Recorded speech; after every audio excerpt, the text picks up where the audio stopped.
सबको बहुत बहुत प्रणाम, नमस्कार और आशीर्वाद। आज हम लोग 16th क्लास पे हैं और माता छिन्नमस्ता के बारे में ये क्लास चल रही है। आज की क्लास थोड़ी सी खास है, इसलिए पूरी क्लास देखिएगा, क्योंकि इसमें हम लोग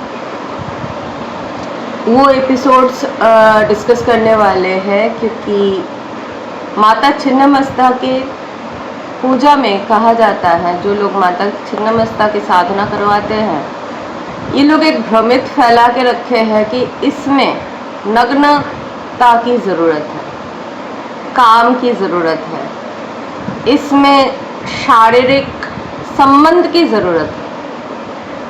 तो आज की वीडियो इस बारे में सच्चाई को सामने लाने के लिए ये वीडियो, तो इसलिए इस वीडियो को पूरा देखने का कोशिश कीजिएगा। मैं बहुत बड़ा वीडियो नहीं करूँगी, कोशिश यही रहेगा कि 30 मिनट या 40 मिनट मैक्सिमम का वीडियो बने। माता के स्वरूप पिछले बार हमने आपसे बात किए थे कि उन्होंने अपने ही सर को काट के और अपने ही जो दोनों सखियां थी उनको रक्तपान कराया था। बस यहीं तक मैंने विराम दे दिया। माता के संपूर्ण स्वरूप की आज बात करते हैं। माता नग्न है। जी हाँ, माता की वेश देखने में देखा नहीं जा सकता है, वो संपूर्ण तरीके से नग्न है। उनकी जो सखियां हैं वो भी नग्न है। माता के श्री चरण कमलों में, चरण के नीचे माता के आसन के जगह में पड़े हुए हैं रति और कामदेव। माता के एक हाथ में अपना खप्पर है, अपना सर है, दूसरे हाथ में उनकी खड्ग है।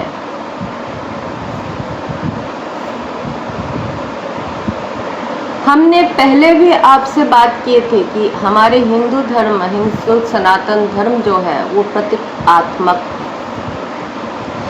जो भी माँ का रूप वर्णन किया गया है यहाँ पे, जो जोगी देखे हैं, जिन जोगी को ये दर्शन हुआ है, जिन्होंने उनका काया का वर्णन किए हैं, उसमें उनका ज्ञान का भंडार उन्होंने संपूर्ण तरीके से आगे की जनरेशन्स के लिए, आगे की साधकों को राह दिखाने के लिए छोड़ के गए। माता नग्न है, क्या वो दिखती है? नहीं। क्यों नहीं दिखती है? आप अगर छिन्नमस्ता के कोई भी साधक सचमुच में उनका दर्शन या उनका थोड़ा सा भी झलक दिखे हो, तो आपको ये पता है कि वो दिखती नहीं। वो सूर्य मंडल के उस आभा की तरह है, या सूर्य के समान ही उनका तेज है। जब हम लोग ये बात करते हैं कि ग्रीक मिथोलॉजी में कहा जाता है कि सूर्य का जो डिस्क है, जो सूर्य का टोटल डायमीटर है, उस डिस्क में इतना ज़्यादा तेज है, इतना ज़्यादा अग्नि है कि आप सूर्य की तरफ नहीं देख सकते। खाली आंखों से आप सूर्य की तरफ नहीं देख सकते। इट्स अ सिमिलर फैक्टर कि आप नग्न आंखों से माता के नग्न रूप का दर्शन नहीं कर सकते। तो जिन लोगों के काम वासना उथाल मार रहा था कि माता नग्न है, और हिंदू धर्म की नारी नग्न रूप में दिखेगी, उनको देखने के लिए दोनों आंख खत्म करना पड़ता है। इसीलिए मैंने पिछले बार अपने भाषण में बताया था, भाष्य में, कि अपने आप का गला काटना पड़ता है। जब आपके गला ही नहीं है तो आपके आंख कहाँ से हो गई? आप तो मन के आंखों से देखोगे। तन की आंख होगी तो तन की भूख भी होगी, लेकिन तन की भूख, वो काम और वो रति माँ की चरणों में विराजित है। जो माता छिन्नमस्ता की साधना करते हैं उनको नग्न बैठना पड़ता है। आप जानते हो क्यों नग्न बैठना पड़ता है? इसकी एक कारण है। क्या वो नग्न बाजार में बैठ रहे हैं? नहीं, वो गुप्त तरीके से, गुप्त स्थान में, गुप्त भाव से साधना करते हैं। उस साधना के दौरान यहाँ तक कि उनके गुरु भी वहाँ पे प्रवेश नहीं करते हैं। अगर कोई माता छिन्नमस्ता की साधना कर रही है, क्योंकि छिन्नमस्ता की साधना से आपको राज्य भी प्राप्त होती है, आपके शत्रु की विनाश भी होती है और आपको मोक्ष की प्राप्ति होती है। She is the benefactor of liberation. Liberation कहाँ से, किससे, किस लिए, ये सब वो देती है। जिन्होंने अपने गले को काट दिया है, उनको पाने के लिए सर्वार्थ समर्पण के अलावा और कोई रास्ता नहीं है। इसलिए आप अपने वस्त्र के समर्पण करते हो, अपने लाज की, अपने लज्जा की, अपने समाज की, अपने आंतरिक व्यवहार की, अपने हृदय के बिल्कुल पास रहने वाली वो सारे संबंध की आप त्याग करते हो, और तब जाके माता का झलक दिखती है। पर माता की झलक जब आप दिखती है तो कैसी होती है? मैंने बोला माता नग्न है। माता के शरीर में एक धागा भी नहीं है और उनके जो सखिया हैं उनके भी समभाव है, और उनके पद के नीचे जो बैठे हुए हैं वो काम और रति, वो सर से लेके पैर तक आभूषणों से लिप्त है। मतलब आप अपने सारे सांसारिक भूखों से लिप्त हो, और माता जब आपके इस लिप्सा के ऊपर आके खड़ी होती है, आपके बुलाने से, आपके अंतर मन की उस भावना से प्रेरित होके जब माता आती है, तो सब प्रथम अपने खड्ग से आपके गले को काट देती है, आपके किरीट को अलग कर देती है, यानी कि आपके बुद्धि को आपके इस जड़ तन से अलग करती है। मस्तक नहीं है, आपके कर्ण नहीं है, आपके आंख नहीं है, नाक नहीं है, मुंह नहीं है, ना आपके पास तब भूख है, ना आप देख सकते हो। देखने की लिप्सा संपूर्ण तरीके से खत्म हो चुका है। आपके आंख समाधि में जुड़ चुका है, आपको कुछ नहीं दिख रहा है।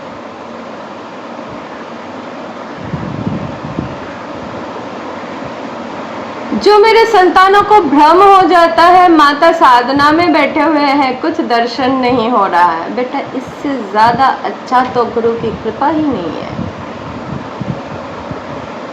जिन लोगों को बैठ के ही बहुत सारे चीजें आंखों के सामने आते हैं, बहुत चीजें सुनाई देते हैं, ये निम्न कोटि के साधक हैं। इनके धारणा प्रगाढ़ नहीं हुआ है। ध्यान तो छोड़ दीजिए, धारणा जब प्रगाढ़ होगा तब जाके ध्यान का एक अंश मात्र आता है। मेरी क्रिया योगा की जो वीडियोस है उसमें मैंने इसका एक्सप्लेनेशन दे रखा है कि ध्यान, समाधि, धारणा अलग अलग क्यों है, कैसे है, किस तरह से होता है। आप अगर एक मन से 2.5 घंटा बैठ पाते हो, इसका मतलब यह है कि सुनना बंद हो गया है, देखना बंद होगा। 5 घंटा कम से कम अगर आप एक ही स्थान में बैठते हो, ना देख पाओगे, ना सुन पाओगे, ना बोध रहेगा। शरीर की बोध नहीं रहती है। अगर आप 5 घंटा एक ही जगह में बैठे हुए हो तो आपकी शरीर अवश हो जाती है। You don't get any kind of a sensation throughout your body whatsoever be it. और सबसे बड़ी बात यहाँ पे है कि आपको कोई भी नेचर का कॉल भी नहीं आएगी। You can try it.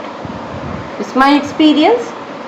और जो मैं आपको बोल रही हूँ वो मैं सिर्फ और सिर्फ अपने एक्सपीरियंस से बोल रही हूँ। You will not feel nature. You will deviate it. आप नेचर के रूल्स को तोड़ लोगे। बशर्ते आपके समर्पण ऐसा है। ये नहीं कि हाँ 2.5 घंटा माँ ने बोला है तो 2.5 घंटा अलार्म तो दे दिया मैंने और 2.5 घंटा तक तो उठूंगा तो नहीं, लेकिन मेरा मन तो दौड़ रहा है, मेरा मन तो पता नहीं कहाँ कहाँ जा रहा है, मेरा मन पता नहीं क्या क्या सोच रहा है।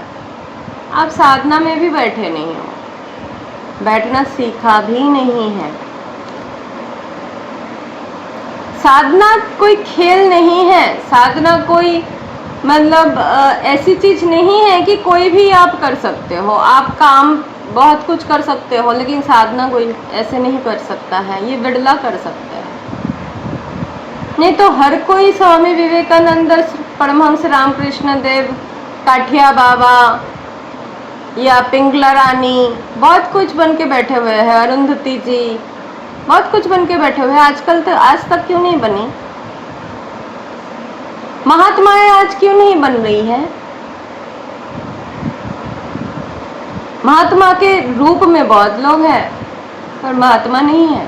किसी की भी कर्ष, किसी की भी तर्ज आप रामकृष्ण परमहंस के साथ नहीं कर सकते हो। उनकी शक्ति नहीं है। स्वामी विवेकानंद जी का एक्सप्लेनेशन कोई दूसरा क्यों नहीं दे पाया?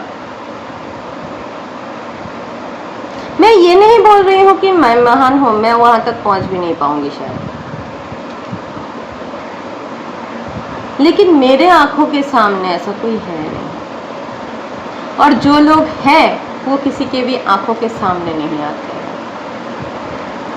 मेरी मजबूरी थी, मैं आई हूँ। चलिए वापस आते हैं माँ के बारे में। उनकी ये जो शक्तिनी और बाराहिनी है, ये क्या करती है? आपके दो मन हैं, आपके दो मन है। ये वही 2 मन है आपके। एक जया जो आपको बोलती है आप जय बन सकते हो, दूसरा विजया जो आपके अंदर संशय प्रकट करती है, कहती है शायद ये काम मेरे से नहीं होगा। माँ बोल तो रही है, सुनने में तो बहुत अच्छा लग रहा है, लेकिन शायद ये काम मैं कर नहीं पाऊंगा। ये है विजया। एक है जया जो कहती है मैं कर तो लूंगी, लेकिन माँ के समर्पण चाहिए, माँ के साथ चाहिए मुझे। और अंतिम काल में दोनों ही समर्पित हो जाती है। बार बार भूख से तड़पती हुई माँ को बुला बुला के थक गई, उन्होंने खाना नहीं दिया, तब जाके समर्पित हो गए वो। उन्होंने बोले माँ एक छोटा सा बच्चा बुलाता है तो दौड़ के चली जाती हो, हम आपके अपने हैं तब से बुला रहे हैं, भूख से तड़प रहे हैं माँ। जब ऐसा तड़प आप में जगे जब शत्रु आपको इस कदर घेर ले कि आपको एक सिर्फ गुफा चाहिए, आपके पास कुछ भी ना हो, तो छिन्नमस्ता है। तब आपके सेंसुअल सेंसेशंस नहीं रहती है, क्योंकि मस्तक ही नहीं है। सोचेगा कौन? मन सोचती नहीं है, मस्तिष्क सोचती है। आपके दिमाग का काम है सोचना। बोध कहाँ पे है? बोध आपके दिमाग में है। जब आपके स्कंद ही नहीं रहेगा तो दिमाग कैसा, कहाँ और क्यों?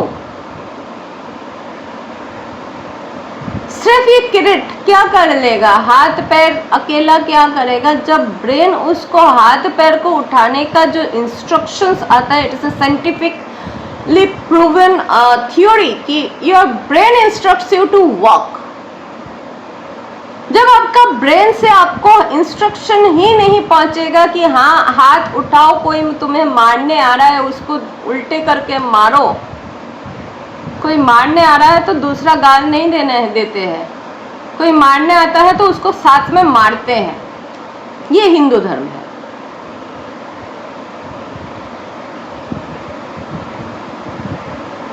तोड़ मरोड़ के इंसान को समझाओ मत। जो कथा व्यास है उनसे मेरा हाथ जोड़ के प्रार्थना है, अगर धर्म सिखा रहे हो तो सही धर्म सिखाओ। आपके पास लोग बुलाने के लिए प्रेम में बहा देने के नाम धर्म नहीं है। सबको इकट्ठे बैठा के और माइक में एक मंत्र फूंक देने से सबका दीक्षा नहीं हो जाती है। आप कहीं पे भी दीक्षा का विवरण सुनिए तो जब तक ना आपके गुरु आपके सिर पे हाथ रखते हैं, जब तक ना आपके गुरु ऐसे समर्थवान हैं कि अगर वो दूर से भी दीक्षा दे रहे हैं तो आपको उनके शरीर की, उनकी ये हाथ की महसूस होगी, तब तक गुरु का दीक्षा नहीं। मैंने भी बहुत लोगों को बहुत दूर से दीक्षा दिया है, लेकिन उनके सबके एक्सपीरियंसेस कहते हैं कि आप हमें सामने सामने दिखे हो, ये दीक्षा है। माइक में फूंक देने से दीक्षा नहीं हो जाता। आपने एक मंत्र दिए हो, ये दीक्षा नहीं है, ये मंत्र दीक्षा है। दीक्षा बहुत प्रकार के होते हैं और उसमें सर्वनिम्न है दीक्षा जो मंत्र दिया जाता है। मंत्र का जप करते करते करते करते जाके वो इतना प्रगाढ़ हो जाता है कि तब उसकी धारणा बंध जाती है। जब धारणा बांधने लगती है तो मंत्र की जरूरत नहीं है, ध्यान उसका अपने आप सतत होता है। और मंत्र उसका बिना जप किए, मतलब माला में बिना जप किए वो उसका मंत्र जो है 24 घंटा उसके गले में चलता रहता है, वो चाहे कुछ भी कर रहा है। रामकृष्ण देव क्या कह गए थे? रामकृष्ण देव का इसमें एक बहुत बड़ा कहानी आती है कि इन्होंने एक्सप्लेन किए थे इसका। जब आप कलकत्ता के रामकृष्ण मिशन में जाओगे तो वहाँ पे बहुत अच्छे से स्टैचू से ये समझाया जाता है कि एक नारी है जो पिछले जमाने में धान कूटा जाता था, तो धान कूट रही है। She is taking out the husk and the rice. She is separating it. There was a machinery जिससे ये काम होता था। पहले ये यूरोप में भी हुआ करता था। ऐसा नहीं है कि यूरोप में पहले दिन से मशीनरीज आई है। No, it's not that.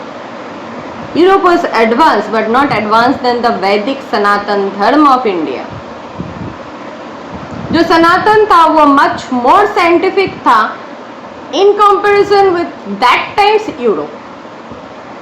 वो अलग है कि कॉपी पेस्ट करने में उन लोगों के महारत हासिल हमारे यहाँ के लोगों से ज़्यादा था, इसलिए हमारे वेद को ले जाके और उस चीज को कॉपी करने में उनकी माहिरत ज़्यादा थी, जो हम आज उनसे खरीदे हैं।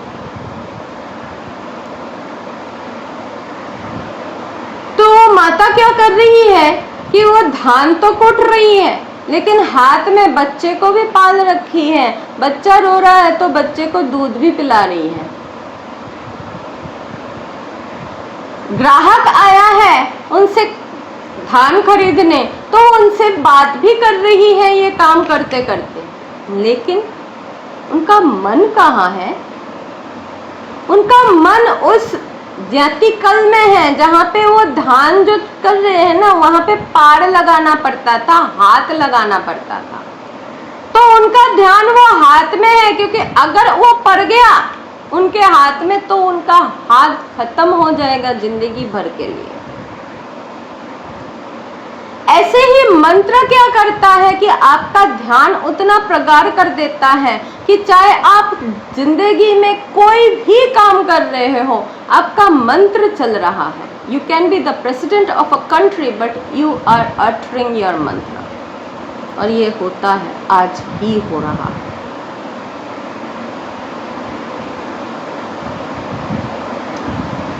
मैंने 23 साल की अवधि ऐसे ही निकाला है कि सारा दिन काम करती रहती थी, लेकिन अजपा जप इसी को बोला गया है, और अजपा जप चलता रहना चाहिए आपको। हाँ, अगर आप ये सोचोगे कि मैं जप भी कर रहा हूँ, माँ जो बोल रही है वो भी कर रहा हूँ, सब कुछ कर रहा हूँ, लेकिन कठिनाई क्यों आ रहा है, मुझे अगाध संपत्ति क्यों नहीं मिल रही है, मुझे पैसा क्यों नहीं मिल रही है। बहुत लोगों को हाँ, मैं पिछले बार नवरात्रा व्रत तो किया, लेकिन मेरे पास उतना पैसा नहीं आया। तो भैया, जहाँ पे बिजनेस करने लगोगे ना, वहाँ पे कुछ नहीं आएगा, क्योंकि आपके पास एक्सपेक्टेशन बहुत है। आपके वो काम और रति आपके सिर पे बैठ के नाच रहे हैं, इसलिए ये सिर का छेदन बहुत जरूरी है, जो माता छिन्नमस्ता करती है। वो अपना सिर काट के ये दिखाया है कि जब तक अपना सिर नहीं काटोगे, तब तक माता की महिमा आप पे, कृपा आपके बरसेगी नहीं। समर्पण ऐसा होना चाहिए कि अगर सिर काटने के लिए भी गुरु ने बोल दिया तो जाके सिर काट लो। गुरु के प्रति समर्पण का भाव एक अलग ही दर्जा देती है उस संतान को जो गुरु के पास समर्पित होता है। उसके बाद उसको बहुत ज्यादा कुछ की जरूरत नहीं होता है। बाकी उसके काम बनना, संशय जब आ जाता है, विजया जब बोलने लगती है, जब संशय बंद कर देता है तुम्हें, तो तुम्हें जया की जरूरत है, जो बोलेगी मैं कोशिश तो कर रहा हूं, मां संभाल लो। माता की जो मंत्र है ये 17 अक्षरों का है। और 17 अक्षर क्यों है, इसका भी एक कहानी है, लेकिन वो जब मैं छिन्नमस्ता के बारे में रूटीन नहीं, मतलब अभी तो मैं सिर्फ इंट्रोडक्शन दे रही हूँ, जब मैं छिन्नमस्ता का साधना व्यक्त करूँगी, जब छिन्नमस्ता के बारे में, साधना के बारे में मैं बताऊँगी, तब उनका जो कवच है, उस कवच का जब मैं वर्णना करूँगी, जब एक्सप्लेन करूँगी कवच को, तब मैं आपको बताऊँगी कि ये 17 अक्षर क्यों, और 17 से 21 तक इनकी मंत्र है। इसी मंत्र से आप अपने लालच, अपने अधिकार बोध, अपने घमंड, यानी कि आपके जो 10 नकारात्मक चिंता भावना है, उन सब से आप मुक्ति मिल सकता है। आपके काम और रति उन्होंने अपने चरणों तले बैठा रखे हैं, पीस रखे हैं। दूसरा,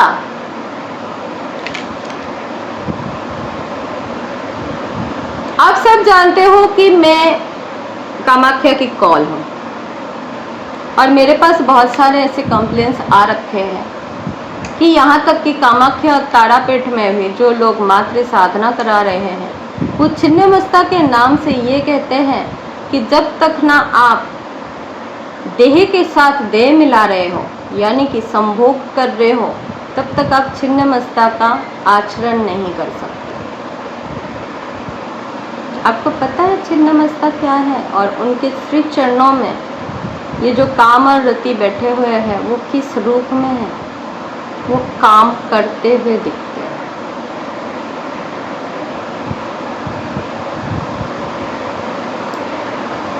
वो कामरत है। Yes, they are depicted in the act of sexual actions। तो जो माँ के साधना से माँ आके वो काम को ही मार रही है, तो माँ के साधना में काम की जरूरत है। ये गलतफहमी कौन फैलाते हैं? ना नग्नता की जरूरत है इसमें, और ना ही कोई काम वासना की जरूरत है इसमें। काम वासना तो इसमें हो ही नहीं सकता। इसकी रीजन सबसे बड़ा ये है कि माँ काम और रति का ही दहन कर रही है। ललिता सहस्त्र नाम में इसका जिक्र आता है 546 लाइन पे। सिमिलरली इनके जो सुंदर लहरी में जो श्लोक नंबर 27 है, ये भी आपको इसी की बताती है। ये यही बताया जाता है कि समर्पण करे, मेरी वाणी तुम्हारा जप हो जाए, मेरे हाथों की गति तुम्हारा मुद्रा हो जाए, मेरी गति तुम्हारे लिए परिक्रमा हो, मेरी खान पीना तुम्हारे लिए अग्नि आहुति हो, मेरा लेटना तुम्हारे लिए हो। ये काम नहीं है। नग्न होकर साधना इसलिए कराया जाता है, लेकिन नग्नता में वो अकेला साधक रहता है उस जगह पे, उसके साथ कोई दूसरा नहीं होता है। और अगर दूसरा बाय चांस हो गया तो सचमुच में खर्ग आपका गला कटा हुआ ही मिलेगा, क्योंकि माता के जो गण होते हैं ये भयंकर होते हैं। माता के जो गण हैं ये इतने भयंकर है कि आपको शांति नहीं मिलने देंगे। तो जो साधक सिर्फ धारणा तक पहुंचे हैं, ये कभी छिन्नमस्ता के साधना ना करे। ये मैं औपचारिकता नहीं, मैं सावधानी में बोल रही हूँ।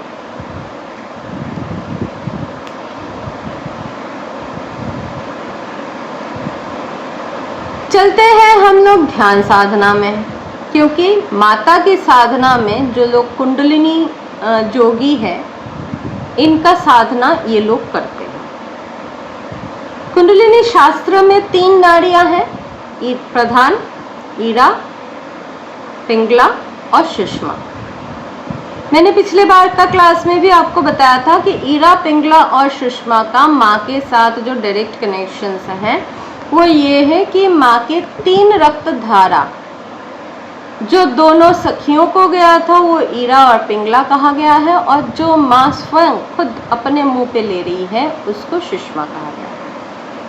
एक जोगी जब योग साधना करते हैं, जब वो साधना में सर्वप्रथम जब प्राणायाम करते हैं, चाहे आप दत्तात्रेय साधना कर रहे हो, दत्तात्रेय के हिसाब से, मतलब दत्तात्रेय के सिखाए गए परंपरा से साधना कर रहे हो, आपकी गुरु परंपरा से कोई सा भी हो, मैं ये बोलना चाह रही हूँ कि आपकी गुरु परंपरा से चाहे कोई सा भी हो, जब आप साधना के प्रारंभ तो हो जाते हो, जब आप छिन्नमस्ता की साधना करने आते हो, देखो भुवनेश्वरी साधना करने के बाद आप छिन्नमस्ता पे आते हो, और माता के ये क्रम ना याद रखना बहुत बहुत जरूरी है, क्योंकि माता के क्रम से साधना करोगे तो जाके सचमुच के मोक्ष मिल पाएगा।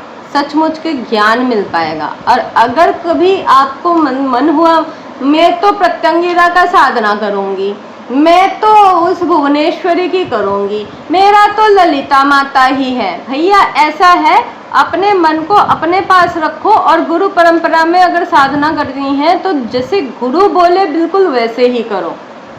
नहीं तो सर्वार्थ समर्पण करने के बिना अगर साधना आपने किए तो एक ही चीज होगा, वो है सर्वनाश। और सर्वनाश का मतलब संपूर्ण सर्वनाश होता है। आप कृष्ण के साथ खेल लो, आपको कोई दिक्कत नहीं है। आप महादेव के साथ भी खेल सकते हो, वो भोले भंडारी है, कुछ नहीं बोलेंगे आपको। लेकिन माता के साथ खेलने की गलती कभी मत करना, वो बख्शेंगी नहीं आपको। आप जैसे पापा का बहुत छेड़खानी करते हो तो पापा ज्यादा से ज्यादा क्या करते हैं, 2 लफा लगा देंगे, इससे ज्यादा कुछ बोलेंगे नहीं। भाई के साथ खेलते हो, भाई क्या करेगा, भाई कुछ देर तक सहेगा, उसके बाद 2-4 चांटा लगाएगा या माँ के पास जाके बोलेगा संभाल लो तुम्हारे छोटे बड़े परेशान कर रहे हैं। लेकिन उसके बाद माँ क्या करती है, माँ डंडा लेके आती है और ढंग से पीट देती है। तो यहाँ पे भी ना सीक्वेंस बिल्कुल सेम है। आप कृष्ण के साथ जितना छेड़खानी कर रहे हो कर लो, कृष्ण कुछ नहीं बोलने वाले। किंतु क्योंकि कृष्ण क्या है, कृष्ण सर्व समर्पण कर चुके हैं। वो इतना तक समर्पित थे कि वो खुद खड़े होके कह रहे हैं मैं परमात्मा हूं। वो ऐसे जोगी है, वो सर्व समर्थ जोगी है जो सारे सामने खड़े होके कह रहे हैं वो जोगियों के गुरु है। इसलिए वो कह सकते हैं कि मैं परमात्मा हूँ, मैं जो गीता भाष्य दे रहा हूँ वो मैं नहीं दे रहा हूँ, मेरे परमात्मा दे रहा है। लेकिन उस चीज को हम लोग तरोड़ के क्या कर दिए कि श्री कृष्ण ने दिया था गीता का ज्ञान। श्री कृष्ण पहले ही बोलते हैं कि मैं जो ये गीता जो बोल रहा हूँ वो मैं नहीं, मैं परमात्मा हूँ के बोल रहा हूँ, और जो मैं बोल रहा हूँ परमात्मा बोल रहे हैं। ये परमात्मा ज्ञान है, ये असली ज्ञान है। अर्जुन तू सुन ले। तब वो कहते हैं यया दया ही धर्मस्य ग्लानिर्भवति भारत। लेकिन उसको हम लोगों ने या कथा व्यासों ने या जो वैष्णव आचार्य हुए हैं उन्होंने किसी के कहने पे तंत्र को दबा देने के लिए, क्योंकि तंत्र अगर जाग जाएगी तो लिबरेशन आएगा। भक्ति से मुक्ति नहीं होती है, भक्ति के साथ ज्ञान जब तक नहीं मिलती है तब तक मुक्ति नहीं है। जहां आप गीता के एक भाष्य पढ़ने जाओगे वहां पे आपको अद्वैत पढ़ाया जाता है, क्योंकि जब तक ज्ञान नहीं है तो तक कृष्ण समझ में नहीं आएंगे। कृष्ण सिर्फ माखन चोर नहीं है, कृष्ण सिर्फ बालक कृष्ण नहीं है, सिर्फ लड्डू गोपाल नहीं है। कृष्ण जोगियों की राजा है। कृष्ण आध्यात्म के वो भूमि है जहां पे महामाया की वो बीज से वो अपने अंदर से महामाया को दहन कर रहे हैं, ग्रहण कर रहे हैं, और उनके साथ एकात्मा भी हो रहे हैं। उन्होंने ये सिखाए गए हैं 16 कला ले आके जन्म लेके। कृष्ण का जन्म इसलिए हुआ था कि मानव को शिक्षा मिले कि हाँ, मानव तन में भगवान संभव है, मानव तन के अंदर भगवान को पाना संभव है, मानव तन में भी भगवान का रियलाइजेशन संभव है, भगवान दिखते हैं। That was the actual essence of Krishna. He has proved it. He has proved it that योग आपको कहां से कहां लेके जा सकता है। एक लल्ला से आपको उस जगह उस योग आचार्य बना सकता है। एक साधारण मानव तन से दैव तन तक पहुंचा सकता है। हम जब इतने सारे बातें करते हैं लेकिन कृष्ण के जन्म की बातें बहुत कम लोग करते हैं। कृष्ण ने अपने जिंदगी में क्या करके गए हैं इसका भाव वत्सल, इसका भक्ति वत्सल वर्णन तो है, लेकिन कृष्ण के ज्ञान के बोध का वर्णन बहुत कम आता है। माता यहाँ पे बोलती है कि जब जब धर्म की नाश होती है, जब जब मानव सभ्यता पे काम और आकांक्षा की बीज ज्यादा हो जाता है, तब तब मैं आके आपका गला को काट देती हूँ।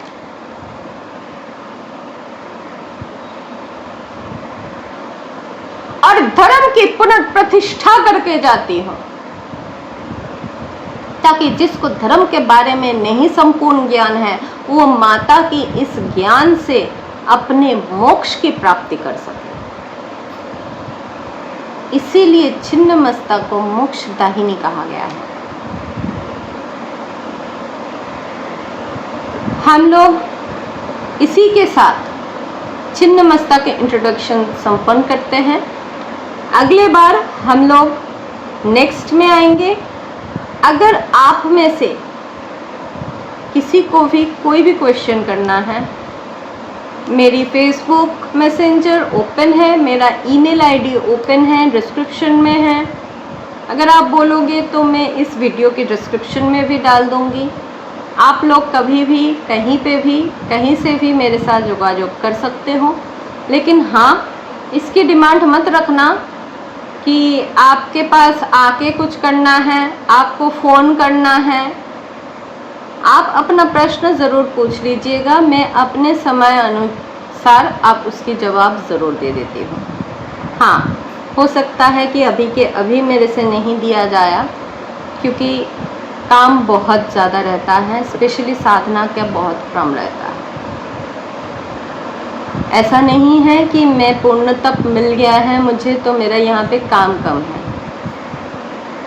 पूर्णतः मिलने के बाद काम शुरू होती है एक साधक की जिंदगी में। मैं वही कर्मरत हूँ। आज इसी के साथ आप लोगों से विदा लेती हूँ। अगर किसी को भी कुछ भी समझने में कोई भी दिक्कत आए तो मैं चाहूँगी कि आप मुझसे प्रश्न पूछें, और आज तक जो सब पूछे हैं मैंने सबको जवाब दिया है। इसी के साथ आज की क्लास में यहीं पे समाप्त करती हूँ। आगे की क्लास में जल्दी ही मिलते हैं। प्रणाम।